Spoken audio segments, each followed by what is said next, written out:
Om Shanti. I am Counselor Sudhendu Misra. Today we are going to discuss regarding the learning theories. Learning theories means सीखने के सिद्धांत. Learning theory never exhausts the mind. सीखने से दिमाग कम नहीं होता है.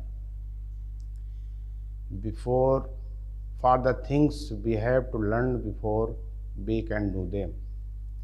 We learn by doing them. हमें उन्हें करने से पहले सीखनी है और उसके बाद हम उसको सीखने बाद उसको हम कर सकते हैं. सीखना मनुष्य के व्यवहार का मूलभूत गुण है तथा इसका अर्थ है आदतें, ज्ञान, दृष्टिकोण का विकास. ये मानव व्यवहार की मूलभूत प्रक्रिया हैं.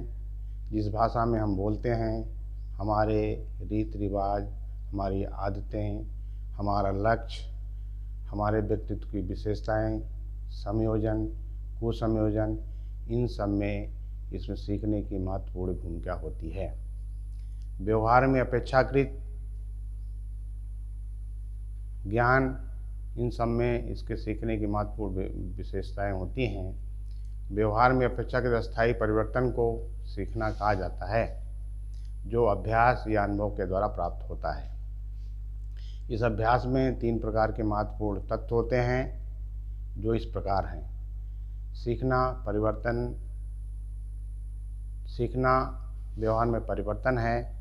यह परिवर्तन अभ्यास या अनुभव के द्वारा प्राप्त किया जा सकता है. सीखना कहलाने से पूर्व यह आवश्यक है कि परिवर्तन अपेक्षाकृत हो या लंबे समय तक बना रहना चाहिए. इसको हम आसानी इस भाषा में कह सकते हैं, अनुभव से लाभ उठाना. लर्निंग थ्योरीज में हमें देखेंगे कि मानव विकास के लिए लर्निंग की थ्योरीज बहुत ज़रूरी होती है. जैसे हम जो कुछ सोचते हैं, हम कुछ जो बोलते हैं, इन सब का प्रभाव किसी न किसी रूप से किसी न किसी वस्तु पर पड़ता है. यदि हम मूल रूप से सीखने के सिद्धांत को आसानी से समझ जाते हैं, सीख लेते हैं, तो इससे हम जान जाएंगे कि सीखने के सिद्धांत का हमारे जीवन में कितना महत्वपूर्ण योगदान होता है.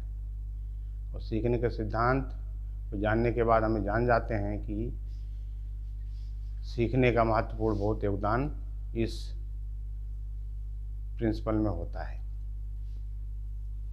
हम जो वस्त्र पहनते हैं, हम जो खाते हैं, हम जो पीते हैं, हम कैसे सोते हैं, हम कैसे जागते हैं, हम कैसे दूसरे से बातचीत करते हैं, हम कैसे दूसरे के घटनाएं का मूल्यांकन करते हैं, इन सब में को जानने के लिए सीखने की थ्योरी बहुत भूमिका अदा करती है.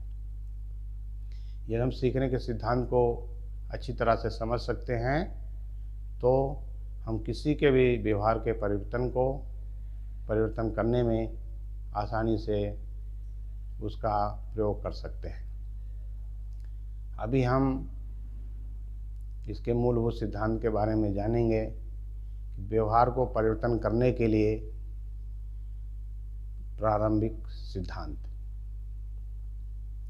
इसको मूल रूप से रूस के मनोवैज्ञानिक पहलों ने इसके बारे में इसको डिस्कवर किया था.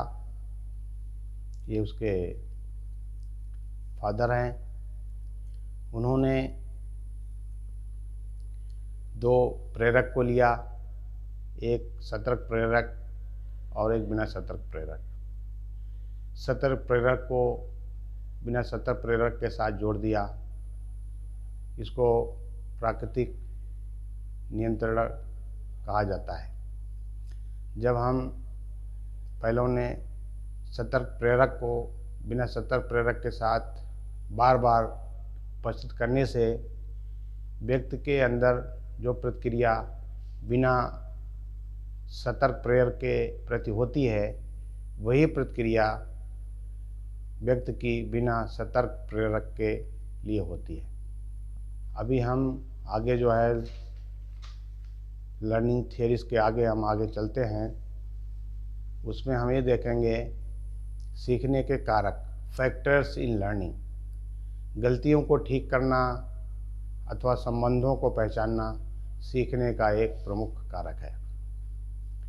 और इसके अंदर हम देखेंगे 3 कारक मुख्य रूप से होते हैं: प्रेरक मोटिवेशनल, प्रतिक्रिया रिएक्शन, प्रोत्साहन इंसेंटिव्स और शुद्धिकरण रेनफोर्समेंट।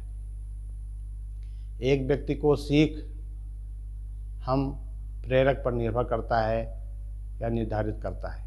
प्रेरक सीखने की प्रक्रिया को प्रेरित करता है। दूसरी है प्रतिक्रिया।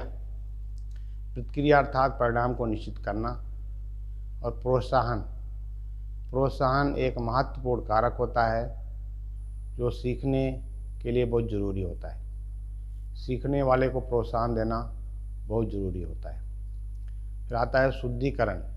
कोई भी ऐसी घटना जिसके होने पर प्रेरक की भविष्य में पहले जैसी प्रतिक्रिया उत्पन्न करने की संभावना बनी रहती है। इसके बाद हम लोग देखेंगे ट्रांसफर्स ऑफ थियरीज, थ्योरी के हस्तांतरीकरण। जब जो भी कार्य हम पहले कर चुके हैं उसका प्रभाव वर्तमान के कार्य पर पड़ता है तो उस प्रभाव को हम सीख हस्तांतरण कहते हैं। सीख हस्तांतरण 2 प्रकार का होता है, एक पॉजिटिव और एक निगेटिव।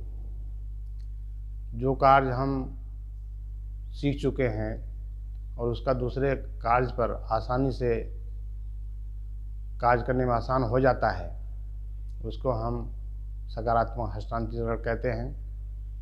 जिस कार्य को हमने सीखा है लेकिन उसको करने में कोई बाधा उत्पन्न होती है तो हम उसको नकारात्मक हस्तांतरण कर कहते हैं। तो इस तरह अभी हम लोगों ने लर्निंग थियरीज के बारे में जाना। तो जैसे आज हम लोग डिस्कस कर रहे थे सीखने के बारे में, तो सीखना तो हम लोग व्यक्तियों से, किसी व्यक्ति के शिक्षा से भी सीख सकते हैं, जानवरों से भी सीख सकते हैं, फूलों से भी सीख सकते हैं। तो हमने आज सीखने के लिए एलिफेंट, हाथी लिया है। हाथी जो है बहुत धीर गंभीर होता है, मस्त मौला होकर चलता रहता है। तो हमें भी इसी तरह मस्त मौला होकर चलना है, डोंट केयर करना है।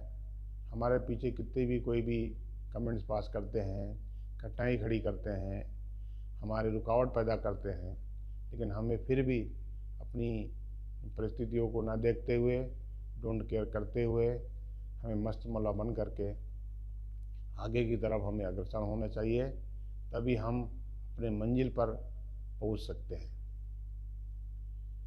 तो अभी हम अपना इस टॉपिक को यहाँ पे ही विराम देते हैं। नेक्स्ट टॉपिक में नेक्स्ट वीक आप लोगों से फिर से मुलाकात होगी। तब तक के लिए आप लोग स्वस्थ रहिए, मस्त रहिए, व्यस्त रहिए और अपना ख्याल रखिए। ओम शांति।